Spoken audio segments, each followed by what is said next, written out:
views. Is there a space for that? First of all, thank you very much, Juan, for having me here today, and also, Mr. Chairman, thank you very much. You have put your hand at a very important point. Indeed, Asia is the growth pole of the world economy, and it has learned to widen up its policy space. In fact, Asia this time is rethinking and reinvesting in itself. If it has traded itself out of the crisis in 1997, this time round it has financed itself out of the crisis. But at the same time, it is challenged. It is challenged with the question on how can the region sustain its growth, its wealth generation, and the dynamism in the medium term beyond the exit of its expansionary policies. Because Asia, whilst it has its economic powerhouses, it has great inequalities and growing inequalities. Just to give you some figure, the national income share of the top 20% of the population has steadily increased, while that of the bottom 20% has decreased. And across the countries, LDCs has displayed only a quarter of the average income level of all Asia-Pacific countries, despite the high growth of the region as a whole.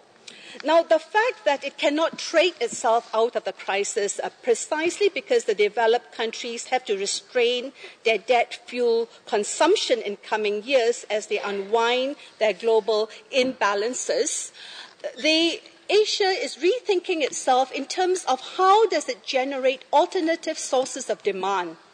And in fact, how does it mitigate the potential loss of demand in the West? And in so doing, it has taken the challenge of inequality and poverty reduction. People are talking about this at the policy level. With 980 million people in poverty and wide gaps remaining in the MDG achievements, infrastructure and other development gaps between and within the countries, the region indeed has much headroom for expanding aggregate demand for sustaining growth, if it can deal with these issues and if it can actually build on income security. Now, by focusing attention on poverty reduction and closing development gaps, in fact, the challenge can be turned into an opportunity. And in this way, poverty reduction, inclusive growth, and MDG achievement would be critical. It is seen as critical for sustaining the region's new drivers of growth in the coming years. Now, what are the policy agendas, the 5 policy points, the 5 points agenda that the region has been talking about? One that has been brought up several times is the need for job-led growth. In fact, its wealth has been generated recently, unfortunately, through greater capital inflows. And speculative capital inflows as that, what has been referred to as a downside risk. And therefore, the shift to greater incentive for job creation, especially in the situation of uncertainty and risk and the volatility that we have seen. I think the need for decent jobs and better quality jobs, because whatever it is, many of the jobs are still in the informal sector. And with the need to try to deal with the labour market segmentation is still a critical issue. So the role of the market in that it would be critical. I think the role of the fact that the financial crisis came together also with other crises, including the food fuel price volatility, is critical because that price and food price changes, the volatility has in fact pushed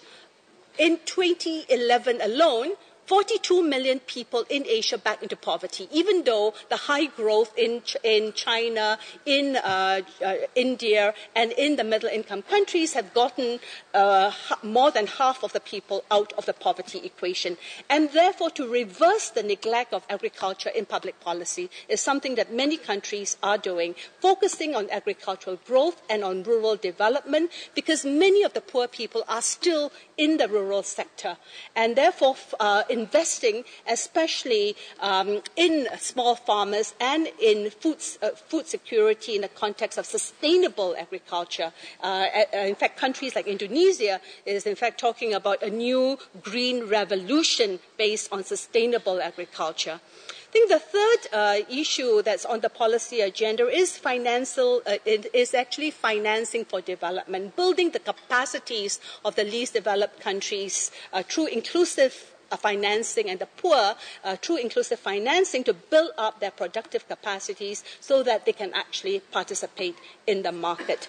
And I think here the role of the market and the state is also critical, because the role of the state in Asia has been critical. In fact, many of the states have been developmental states, and states that deals with redistribution, be it in terms of education, in terms of healthcare, and also in terms of closing some of the infrastructure, the social infrastructure gaps. Very quickly, I think the other fourth agenda is the closing of the infrastructure gaps. In fact, we have shown that what is needed if we are to deal with the infrastructure gap, Asia needs something like $800 billion per annum.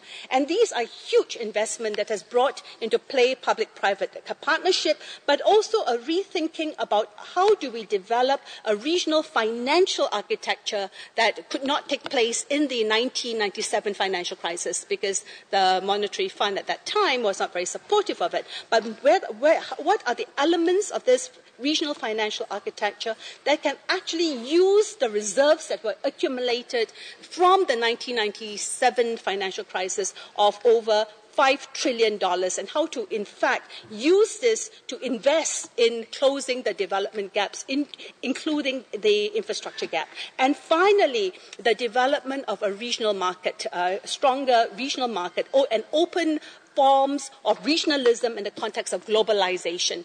And here, the issue of connectivity is a critical one. ESCAP has been pushing the agenda with ASEAN +6 on the regional connectivity agenda, where many of the stimulus packages has been spent on looking at how do you upgrade the Asian highway, how do you upgrade the Trans-Asian Railway, how do you create an intermodal transport system, how do we negotiate now for a dry port treaties so that we can build economic corridors that bring into play the landlocked countries, the least developed countries, and to link them with the more prosperous coastal areas of Asia. But I think one of the critical things, because Asia has taken the lead, I'm sure we'll hear from Korea in the G20 for a long time, is to deal with price volatility. And that is a critical, and how can the G20 actually put a bandwidth across the volatility in food, in fuel, as well as in the commodity. So the issue of economic governance and Asia's role in that is also very, very, very critical. And I just want very quickly to end by saying that it is the need for social protection is absolutely critical, and this is not seen as a cost anymore, but is seen as an investment in building up what you have called the social floor, in order to ensure that there's income security to participate in the market. And in this, when we're talking about the connectivity agenda, it is not just the hardware of connectivity, but also the software of connectivity,